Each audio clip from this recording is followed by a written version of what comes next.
everyone, welcome back to my channel. Hope you're all doing well out there. And today we're going to make the case for physical media yet again by going back to the mid-90s. But before we get into it, do me a favor, like, comment, and subscribe. Subscribe.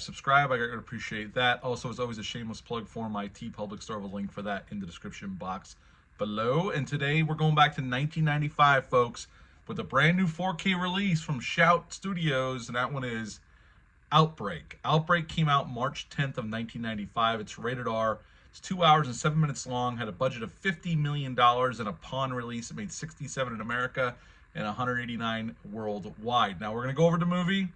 As usual, I'm going to give a quick review of this movie, and then we're going to get into the disc. This is a collector's edition, although I have some problems with that term. I don't think it's really collector's edition, but we'll get into that. Now, Outbreak was directed by Wolfgang Petersen. He was just coming off of In the Line of Fire with Clint Eastwood in 1993, and then right after this, he would go on to make Air Force One with Harrison Ford and Gary Oldman. In this film, we got a stacked cast. We got Dustin Hoffman playing Sam Daniels. Renee Russo is his ex-wife, Robbie. Kevin Spacey plays his right-hand man on his team, Casey. Cuba Gooding Jr. plays Major Salt. He is new to their team, but very integral part of it. We got the great Morgan Freeman as General Ford and the great Donald Sutherland as General McClintock. Also in this film, as it goes along, you're going to see a ton of character actors, including J.T. Walsh, who goes uncredited here, and his scene is fantastic. Now, Outbreak is pretty much, right in the beginning of the film, we see this village in Africa. I think it's in the late 60s, or it might be 70s, and there's an outbreak of some disease, and Sutherland and Morgan Freeman's character are there and tell them they're going to send help, and basically what they do is they firebomb the village to get rid of this virus.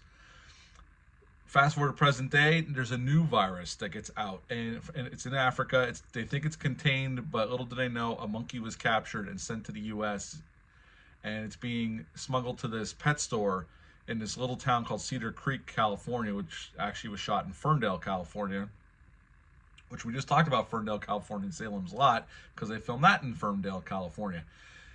And the monkey is not the one the pet store owner wants, so Jimbo Scott decides to release it into the woods, and he gets sick, and yada, yada, yada. Before you know it, we have an outbreak, as the movie suggests, and pretty much Dustin Hoffman's character, Renee Russo, Kevin Spacey, and Cuba Gooding Jr. trying to figure out a way to beat this disease, and that is pretty much Outbreak. So what to like about this? This is a film I've always enjoyed watching since the 90s. The cast is great. Dustin Hoffman's great. Everybody down the line is awesome here. It's a stacked cast of very, very capable actors, and they all do really well here. Wolfgang Petersen keeps the pace moving. It definitely does. There is no downtime, really.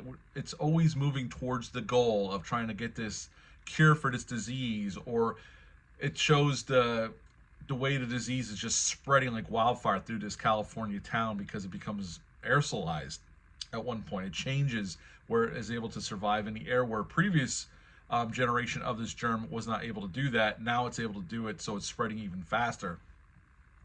The effects for 1995, obviously the CGI looks very dated, but the practical effects look great. You know, a lot of extras, real explosions, real gunfire, or, squibs. It's really well done. And then the last act of the movie kind of turns into an action movie, which is, I'm fine with that. It's a popcorn thriller, and it's one that I've always really enjoyed, and I usually watch it once or twice a year. So when it's 4K, got released just a few weeks ago, I decided to pick it up, and I watched it, and we're going to talk about the 4K release. The movie itself, do I have any negatives? I guess the shift in tone towards the end could be a little jarring for some people. For me, I'm just there for the ride, so I don't really care. I've seen this movie so many times that I just kind of enjoy all of it. The movie's not perfect, but overall, it's a highly enjoyable popcorn thriller, a rated R popcorn thriller that I think is handled extremely well by Wolfgang Petersen and the cast here. So at the end of the day, I would give the movie itself a 9 out of 10. 9 out of 10 for Outbreak. I like this movie that much. What are your thoughts on this movie? Leave a comment down below. All right, let's get into this disc. Okay, Shout Studios to Shout Select just released this a few weeks ago, and I got my copy. So we'll open this bad boy up, and we'll get into what my thoughts are on the transfer. Obviously, you got a slipcover on the front, artwork on the back, tells you a little blurb about the movie and what is contained inside this plastic case. Same thing on the hard plastic clamshell. Inside, we got one Blu-ray disc and one 4K disc, and that's what we get here. Typical Shout Factory release. Now, the movie was remastered from its original 35mm camera negative, a new 4K scan of the original camera negative. It does contain its original aspect ratio of a 1.85 to 1. Dolby Vision and HDR10, all there. And sound-wise, there's a 5.1 DTS and a 2.0 mono track. So that's what we're given here. There are no special features on this. That's why the whole collector's edition puzzles me. There's nothing. Not even the trailer is here. It's just the movie itself, which for me, I'm fine with. That's all I wanted. The old Blu-ray had no special features on it, and I have the old Blu-ray from back in 2008 when it got released. I will say, this is a better... Let's get into the transfer itself, why we're here to talk about this. The transfer is an upgrade from the Blu-ray, no doubt. But I will say, when the movie first starts, I felt the transfer was a little rocky out of the gate. It was definitely better than the Blu-ray, but not as good as I thought it would be, considering this movie's only from '95. I thought it started a little soft. Now, as the movie goes along, the transfer, to me anyway, seems to looks better and better. And there's actually some scenes during the movie that it looks absolutely spectacular. Now, some of the effect shots look softer, which is to be expected. And I don't know what the shape of the original camera negative was in either. It could be a source issue, but some of those old CGI effects look a little soft.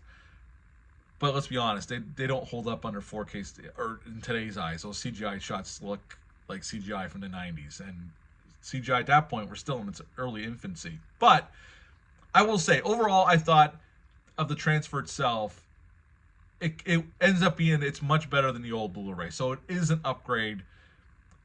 I don't think it's perfect. I don't think it's the best transfer I've ever seen of any movie. But it's solid. It's a solid transfer. It's definitely an upgrade, again, from the Blu-ray, and it's definitely the best the movie has looked up until this point. Will we get our 4K release from a different studio? I don't know. I think Shout did a pretty good job with it, but it's definitely not perfect. That's what I would say. But if you like the movie like I do, I'm happy I got this, because it's definitely an upgrade. And like I said, as the movie goes along, the transfer gets better and better, and some of the shots look spectacular. Still keeps that grain.